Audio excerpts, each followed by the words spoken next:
चला मस्त भरपूर असा प्रोटीन आणि स्प्राऊटवाला आता मी उपमा करणार आहे. तर सर्वप्रथम उपमा मी भाजून घेतलेला आहे मंद गॅसवरती.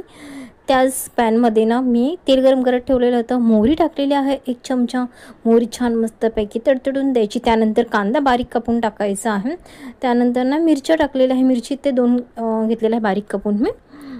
तर तुम्हाला पाहिजे तर तुम्ही घेऊ शकता. आणि कढीपत्त्याची 5 ते 6 पानं टाकलेले आहे. तेही मस्त अशी परतून घ्यायची आहे. फोडणी छान बसते. आणि इथे बघा हळद टाकलेली आहे अर्धा चमचा. तर तुम्ही असा उपमा कधी केला नसेल ना, तर आजच लवकर करा.